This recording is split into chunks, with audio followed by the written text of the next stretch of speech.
Lors de mon audience de divorce, ma belle-mère a témoigné, elle a des liaisons depuis des années, où mon fils est la victime.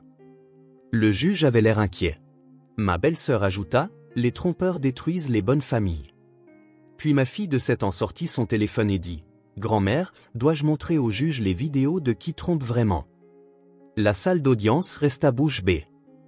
Avant de commencer l'histoire, n'oubliez pas de laisser un like et de vous abonner à la chaîne pour voir plus d'histoires comme celle-ci.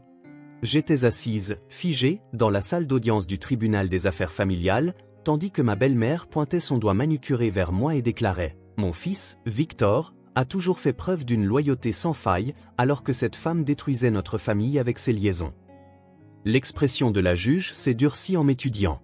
C'est alors que ma fille de 7 ans, Penny, s'est levée, brandissant fièrement son téléphone rose, et a dit de sa petite voix claire, « Mamie Bit Béatrice, est-ce que je montre les vidéos à tout le monde, maintenant ?»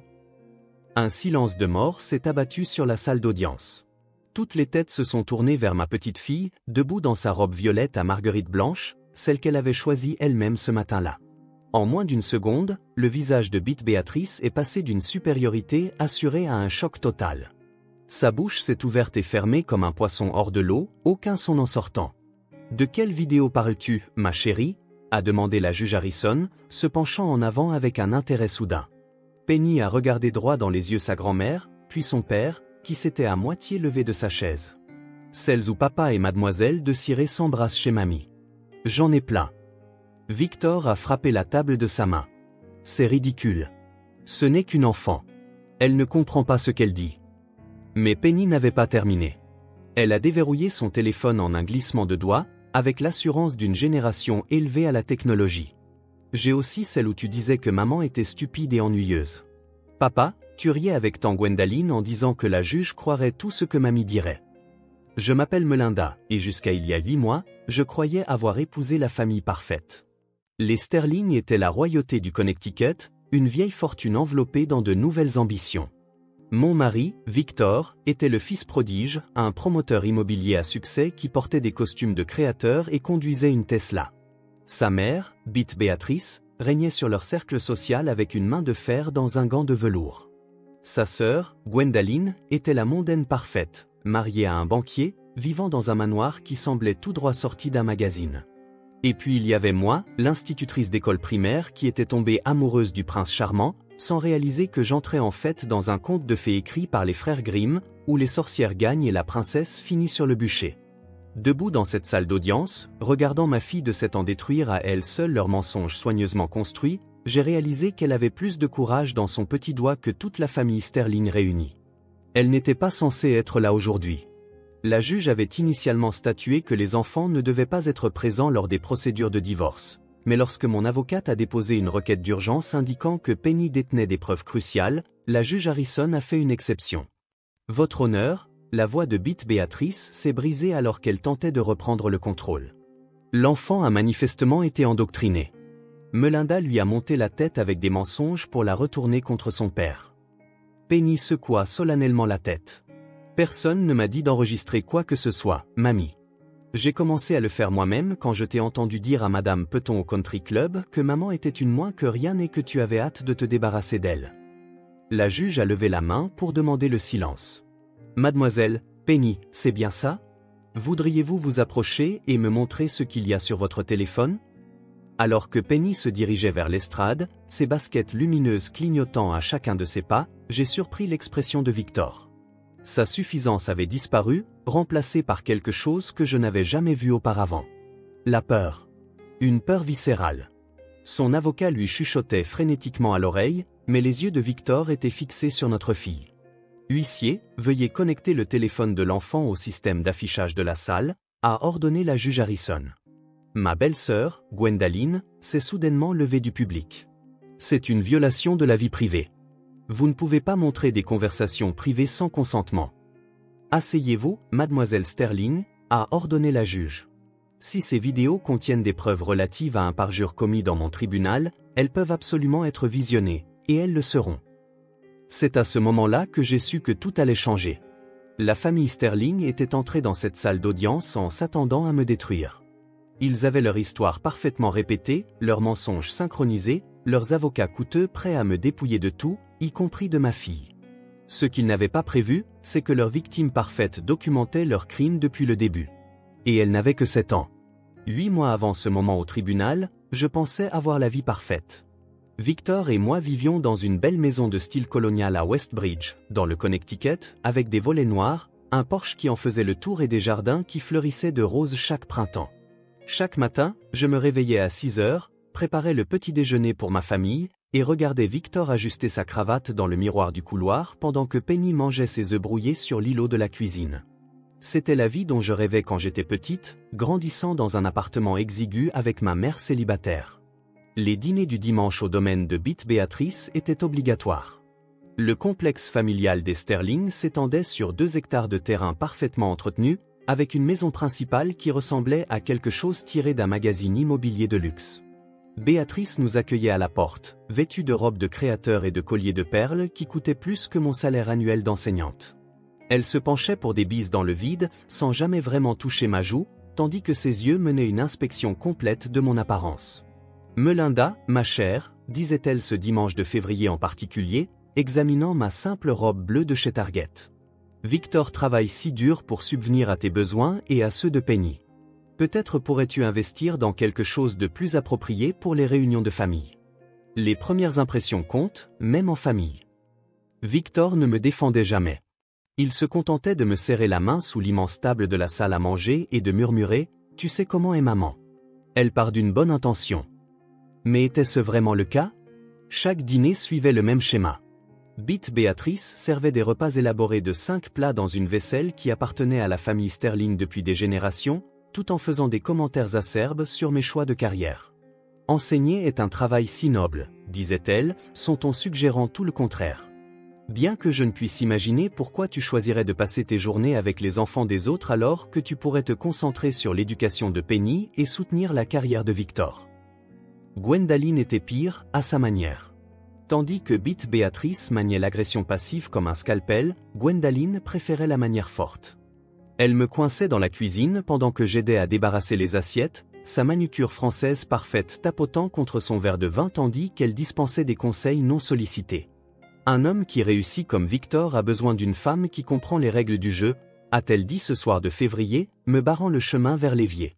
Quelqu'un qui peut recevoir ses clients, charmer les investisseurs, être un atout, pas quelqu'un qui rentre couverte de peinture à doigts en parlant des réunions parents-professeurs. J'aime mon travail, répondais-je, gardant ma voix stable. Mes élèves ont besoin de moi. Ton mari a plus besoin de toi, rétorquait Gwendaline. Ou il trouvera quelqu'un qui le comprend. Avec le recul, les signaux d'alarme étaient partout. Victor rentrait tard de dîner avec des clients, sentant le vin et un parfum qui n'était pas le mien. Il protégeait son téléphone comme s'il contenait des secrets d'État, prenant des appels dans son bureau à domicile, la porte verrouillée. Quand je lui demandais comment s'était passée sa journée, il donnait des réponses vagues sur des contrats et des réunions, puis changeait rapidement de sujet pour critiquer quelque chose chez nous ou mon apparence. Peut-être que mère a raison à propos de ta garde-robe, avait-il dit un soir alors que je corrigeais des copies à la table de la salle à manger. Les femmes de mes collègues comprennent l'importance de la présentation. On dirait que tu t'habilles dans des magasins discount. Je m'habille dans des magasins discount, lui avais-je rappelé. Avec un salaire d'enseignante, pendant que tu gères tous nos investissements et nos achats importants, tu te souviens. Il avait levé les yeux au ciel et s'était retiré dans son bureau, probablement pour envoyer un texto à celle qui le poussait à me comparer à d'autres femmes.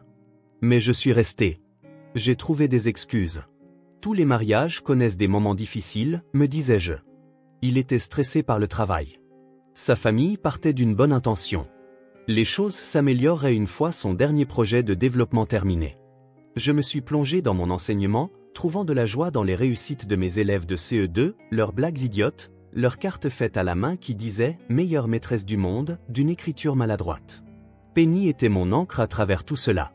Elle avait les cheveux sombres et les traits anguleux de Victor, mais son esprit était entièrement le sien. Elle avait hérité de mon amour des livres et des questions, demandant toujours pourquoi les choses étaient comme elles étaient. Pendant ses dîners du dimanche, elle s'asseyait tranquillement avec sa tablette, soi-disant en train de jouer à des jeux éducatifs que j'avais téléchargés pour elle. Mais je surprenais ses yeux vers observant tout, absorbant les dynamiques, archivant les informations avec la précision de quelqu'un de bien plus âgé que 7 ans. « Pourquoi Mamie Bit Béatrice te rend-elle triste, maman » m'a-t-elle demandé un soir alors que je l'abordais. Qu'est-ce qui te fait croire qu'elle me rend triste, ma chérie? Ton sourire disparaît quand elle te parle. Ton vrai sourire, pas celui que tu fais semblant d'avoir parfois. Même à 7 ans, ma fille voyait à travers les façades que nous portions tous. Elle reconnaissait la différence entre le bonheur authentique et la performance. Je ne savais pas alors qu'elle documentait tout, constituant un dossier qui finirait par nous sauver toutes les deux de l'étreinte suffocante de la famille Sterling, faite de richesses, de mensonges et d'un amour conditionnel dont je ne pourrais jamais payer le prix. Tout a basculé un jeudi soir de mars. Victor était censé être à un dîner de clients à Hartford, le 3e cette semaine-là. Penny était chez Bette Béatrice pour son moment hebdomadaire de complicité avec sa grand-mère, un arrangement sur lequel Bette Béatrice avait insisté depuis que Penny avait 5 ans. Chaque enfant Sterling doit comprendre son héritage, avait-elle dit, donnant l'impression que nous étions de la royauté au lieu de simples banlieusards riches du Connecticut aux égos surdimensionnés. J'étais rentré plus tôt de l'école avec une migraine carabinée, le genre qui rend le monde trop lumineux et trop bruyant. La directrice m'avait vu grimacer pendant notre réunion de personnel et avait insisté pour que je parte. En entrant dans notre allée, j'ai remarqué que le store de la fenêtre du bureau de Victor était de travers, ce qui était étrange car il était obsédé par le fait de les garder parfaitement alignés. Tout dans le monde de Victor devait être parfait, contrôlé, géré.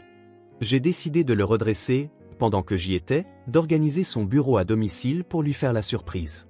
Il s'était plaint du désordre, bien qu'à mes yeux il semblait immaculé. Mais c'était tout Victor. Rien n'était jamais assez bien. Le tiroir de son bureau était fermé à clé, ce qui m'a paru étrange. Nous ne nous étions jamais rien caché l'un à l'autre, du moins c'est ce que je pensais. La clé était dans son sac de golf, exactement là où il cachait toujours les doubles, pensant être malin. Dans ce tiroir, j'ai trouvé un dossier intitulé « Relevé de placement ». Assez normal, sauf que ce n'étaient pas nos investissements communs. Mes mains se sont mises à trembler en lisant les relevés de cartes de crédit d'un compte dont j'ignorais l'existence. Des dépenses m'ont sauté aux yeux. Tiffany & Company pour $3,200. Le Ritz-Carlton à Manhattan pour plusieurs séjours. Le restaurant Le Bernardin pour un dîner pour 2. Des dépenses effectuées les soirs où Victor prétendait manger un plat à emporter au bureau. Les relevés remontaient à 2 ans. 2 ans de tromperie systématique pendant que je découpais des coupons et faisais les soldes pour joindre les 2 bouts avec mon salaire d'enseignante. Derrière les relevés, j'ai trouvé des emails imprimés. Le nom de l'expéditeur m'a glacé le sang. De Cyril Morrison. Je reconnaissais ce nom. C'était une associée de Victor, une agente immobilière blonde qui portait des tailleurs de créateurs et riait trop fort à ses blagues lors des fêtes d'entreprise. Les emails étaient explicites, ne laissant aucune place à l'imagination. La nuit dernière était incroyable, disait l'un d'eux. Bette Béatrice avait raison de dire que tu étais piégé dans ce mariage ennuyeux. Une fois que tu seras libre, nous pourrons arrêter de nous cacher. Un autre mentionnait une rencontre chez Bette Béatrice pendant que j'étais au travail. Ma belle-mère était au courant, elle avait facilité la liaison de son fils. J'ai photographié chaque page avec mon téléphone. Mon instinct d'enseignante pour la documentation a pris le dessus. Puis j'ai trouvé le pire document de tous, un brouillon de mail à un avocat spécialiste du divorce daté de 6 mois, discutant de stratégies pour minimiser les obligations financières et obtenir la garde exclusive en se basant sur l'emploi du temps exigeant de l'épouse et son incapacité à prodiguer des soins appropriés. Quand Victor est rentré à 23h ce soir-là, j'étais assise dans le salon plongée dans le noir, les emails étalés sur la table basse. Il a allumé la lumière et s'est figé en me voyant. « Tu travailles tard ?» ai-je demandé, remarquant ses cheveux en désordre et la trace de rouge à lèvres à peine visible sur son col. Ses yeux se sont posés sur les papiers et toute son attitude a changé. Le masque est tombé complètement. « Tu as fouillé dans mes affaires. Comment oses-tu violer ma vie privée, Melinda ? Notre mariage est bâti sur des mensonges et tu t'inquiètes de ta vie privée ?» Je me suis levé, ma voix plus forte que je ne me sentais. « Qui est de cirer, Victor ? Ou devrais-je demander à ta mère, puisqu'elle a l'air de tout savoir à son sujet ?» Il a desserré sa cravate, se dirigeant vers le bar pour se verser un scotch. L'arrogance désinvolte de ce geste, se servir un verre alors que notre mariage implosait, m'a dit tout ce que j'avais besoin de savoir sur l'importance que j'avais pour lui. « Tu veux la vérité ?» Il a pris une longue gorgée, puis a ri froidement. « Très bien. Tu es ennuyeuse, Melinda. Tu rentres couverte de peinture à doigts et de la saleté de la cour de récréation. Tu parles de plans de cours et des progrès des élèves comme si tout ça avait de l'importance. Desirée apprécie ce que je lui offre. Elle comprend les besoins d'un homme. Elle s'intègre dans mon monde. Alors pourquoi ne pas divorcer? Ma voix s'est brisée malgré mes efforts pour rester forte. Pourquoi tous ces mensonges? Parce que ma mère n'approuverait jamais un divorce sans motif. Cela nuirait à la réputation des Sterling. Et avec ce contrat de mariage que tu as signé sans le lire, tu n'obtiendrais rien. J'avais besoin de l'image de la famille parfaite pour mes partenariats commerciaux. Tu fais partie de cette image, comme un accessoire dans une pièce de théâtre. Penny n'est pas un accessoire, ai-je dit, la colère prenant enfin le pas sur la douleur. C'est ta fille. C'est une Sterling, a-t-il corrigé. Et elle en restera une, avec ou sans toi. Le lendemain matin, pendant que Victor était à son bureau, j'ai demandé le divorce. En quelques heures, lui et sa famille ont lancé leur contre-attaque. Bit Béatrice a appelé tous nos amis communs, répandant des rumeurs sur mes multiples liaisons avec des membres du corps enseignant. Gwendaline a publié sur les réseaux sociaux des messages sur les enseignantes vénales qui séduisent les hommes riches puis détruisent leur famille. Victor a engagé Richardson et Associates, le cabinet d'avocats spécialisé en divorce le plus agressif du Connecticut. Mais ils avaient commis une erreur cruciale dans leur planification stratégique. Ils avaient oublié Penny, la petite fille silencieuse avec sa tablette, qui voyait tout et n'oubliait rien. 2 semaines avant l'audience, Penny est venue dans mon petit appartement pour sa visite ordonnée par le tribunal. J'avais emménagé dans un 2 pièces en location dans un quartier moins prestigieux de la ville, bien loin de notre maison coloniale, mais c'était propre, sûr et exempt de la présence toxique de la famille Sterling. Quand j'ai ouvert la porte, Penny a couru dans mes bras, serrant fermement sa tablette et son sac de nuit. « Maman » a-t-elle dit doucement après que nous nous soyons installés sur le canapé avec du chocolat chaud et ses biscuits préférés. « Pourquoi Mamie Bit Béatrice dit à tout le monde que tu es méchante ?» Mon cœur s'est brisé en 1000 morceaux. Aucun enfant ne devrait avoir à faire face à la cruauté des adultes, surtout de sa propre famille. Parfois, les adultes disent des choses quand ils sont en colère, ma chérie. Ça ne les rend pas vrais. Mais tu n'es pas méchante. C'est papa qui l'est. Elle l'a dit comme un fait, comme si elle déclarait que le ciel était bleu ou que l'eau était mouillée. J'ai posé ma tasse avec précaution, essayant de garder ma voix neutre. Que veux-tu dire, mon cœur? Penny a ouvert sa tablette et l'a tournée vers moi. Il faut que je te montre quelque chose d'important. Ce que j'ai vu sur cet écran a tout changé. Vidéo après vidéo, tout horodaté au cours de l'année écoulée. La première montrait Victor et Desirée s'embrassant passionnément dans le salon de Bit Béatrice pendant que Penny faisait semblant de jouer dans un coin. On pouvait entendre la voix de Bit Béatrice dire « Vous formez un couple tellement plus assorti. Une fois ce divorce finalisé, nous pourrons arrêter de prétendre que Melinda a jamais existé. » La vidéo suivante montrait Gwendaline et Desirée faisant des achats de meubles en ligne. « Ça irait parfaitement dans la maison de Victor une fois que tu auras emménagé, » disait Gwendaline. Il faudra juste se débarrasser de toutes les camelotes de Melinda achetées en solde.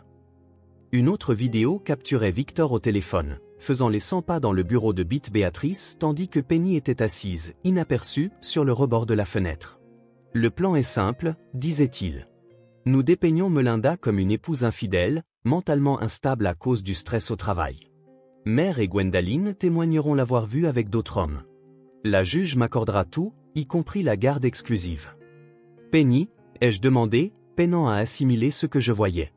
Depuis combien de temps enregistres-tu ça? Depuis l'année dernière, quand papa a commencé à amener mademoiselle Desirée chez mamie pendant mes visites. Mamie prend toujours ma tablette pour vérifier ce que je regarde, mais elle ne connaît pas la sauvegarde sur le cloud. Papa m'a appris à sauvegarder les choses importantes quand j'avais 5 ans. L'ironie ne m'a pas échappé.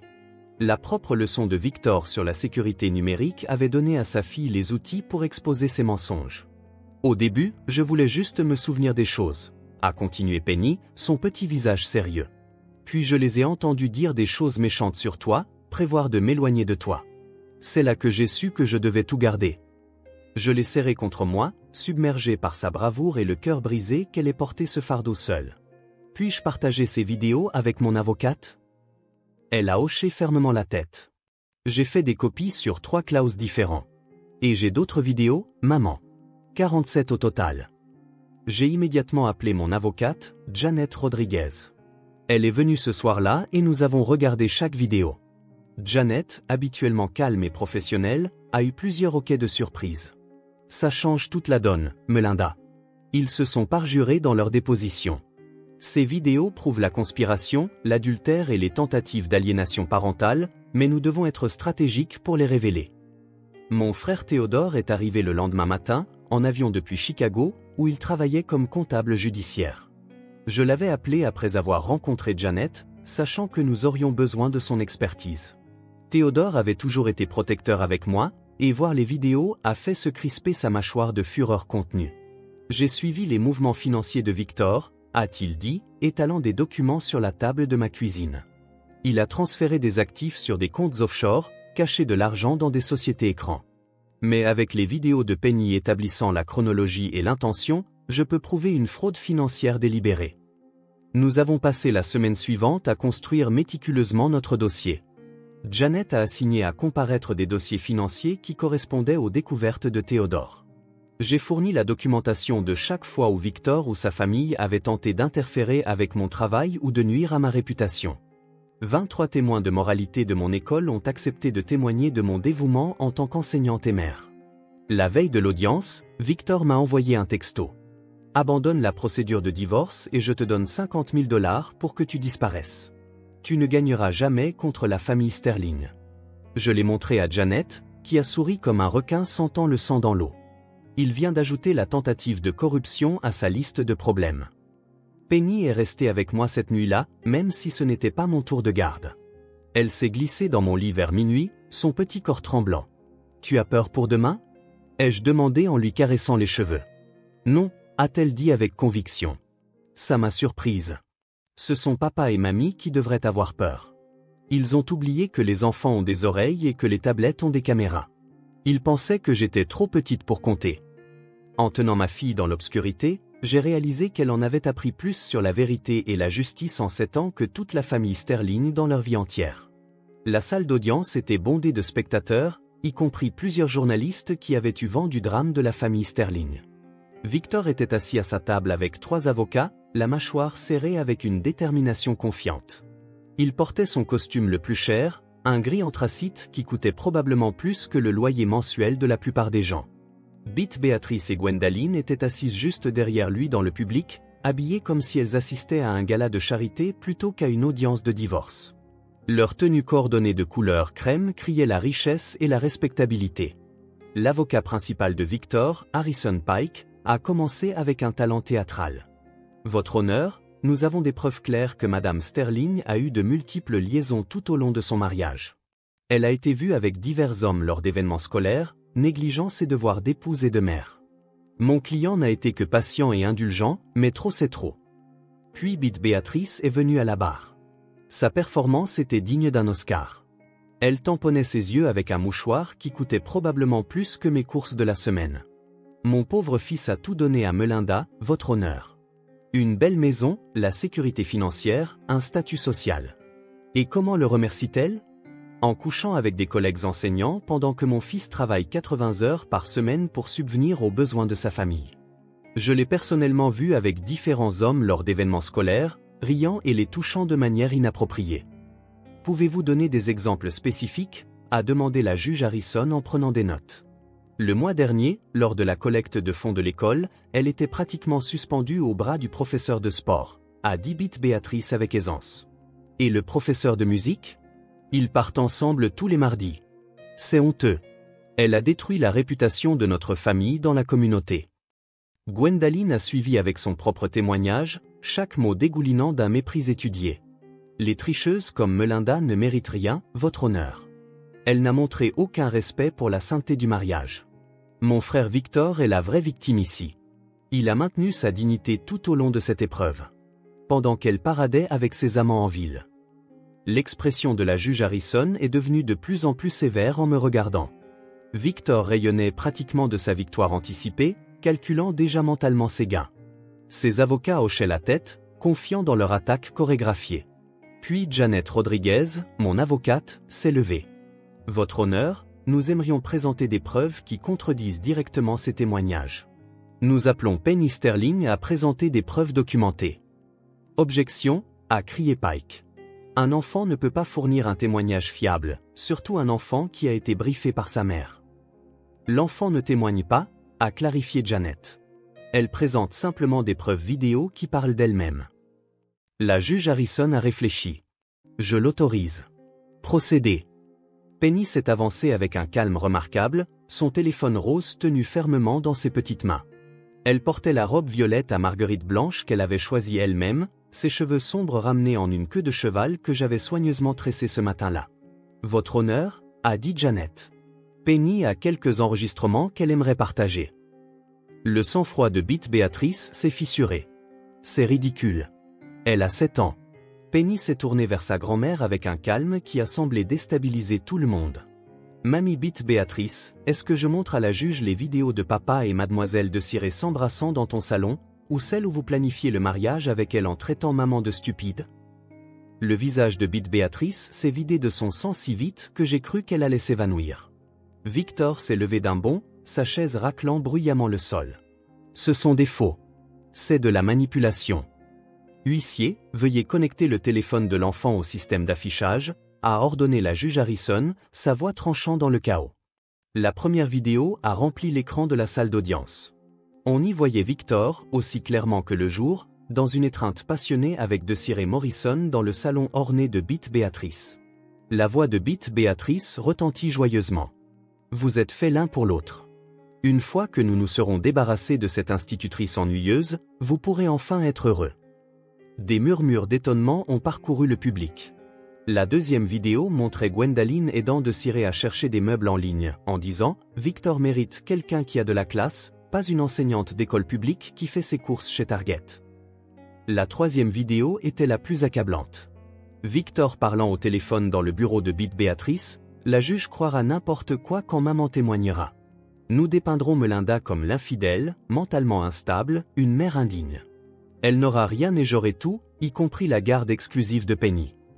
J'ai encore 44 vidéos, votre honneur, a dit Penny clairement. Dois-je montrer le dîner de Noël où papa a donné à mademoiselle de Ciré le collier qu'il disait avoir acheté pour maman, ou celle où tant Gwendaline explique comment cacher de l'argent à maman dans le divorce? La salle d'audience a explosé. Pike chuchotait frénétiquement à ses collègues. Le visage de Victor était passé du rouge au blanc, puis au vert. Bette Béatrice serrait si fort le bras de Gwendaline que ses jointures étaient blanches. La juge Harrison a frappé son marteau. Silence. Monsieur Sterling, Madame Sterling Senior et Mademoiselle Sterling, vous vous êtes parjurés dans mon tribunal. C'est un délit fédéral.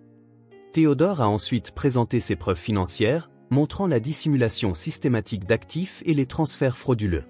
La documentation correspondait parfaitement aux conversations capturées dans les vidéos de Penny. La décision de la juge Harrison a été rapide et brutale. Garde exclusive à Madame Melinda Sterling, la maison, les actifs principaux et une pension alimentaire substantielle accordée à la plaignante. Monsieur Sterling paiera tous les frais de justice et fait face à des accusations de parjure.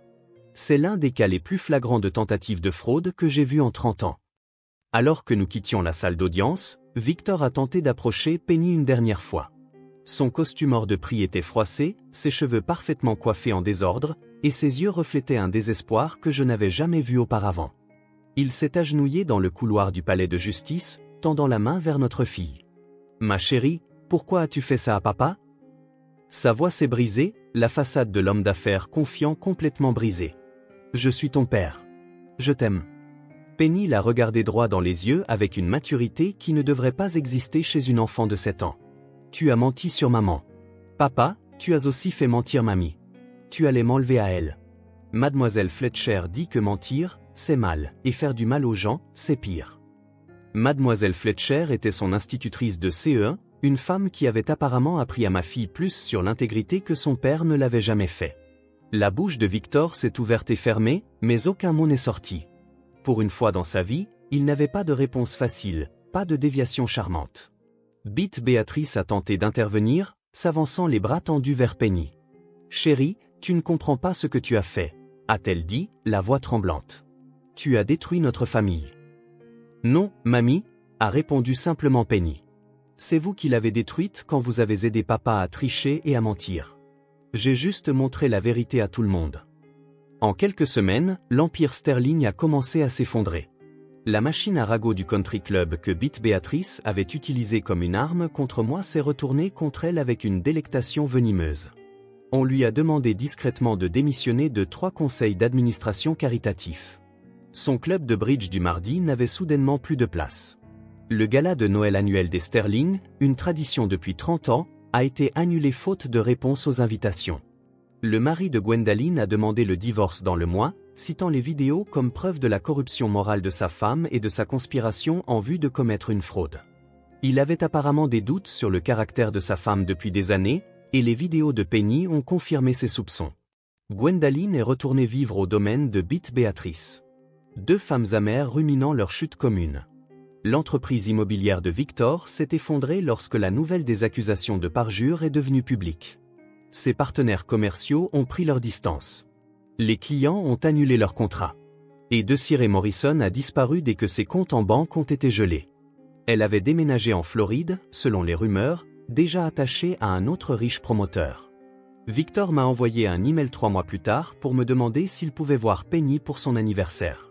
Je l'ai transmis à mon avocate, qui lui a rappelé que les visites supervisées nécessitaient l'approbation du tribunal et l'achèvement de ses séances de thérapie imposées, qu'il séchait. 6 mois après le divorce, Penny et moi nous étions installés dans une routine paisible. Nous avons gardé la maison, mais nous avons tout redécoré, remplaçant l'esthétique froide et formelle des Sterling par des couleurs chaudes et des meubles confortables.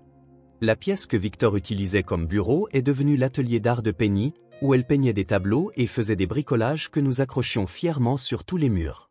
J'ai été promue directrice adjointe à mon école, un poste avec de meilleurs horaires et un salaire plus élevé. Ma directrice m'a dit qu'elle observait mes compétences en leadership depuis des années, mais qu'elle savait que ma situation familiale était compliquée. Maintenant que vous êtes libéré de cette situation toxique, a-t-elle dit, vous pouvez enfin briller. Un soir, alors que Penny et moi préparions une pizza maison ensemble, elle m'a posé une question qui m'a laissé sans voix. Maman, tu crois que papa comprendra un jour ce qu'il a fait de mal ?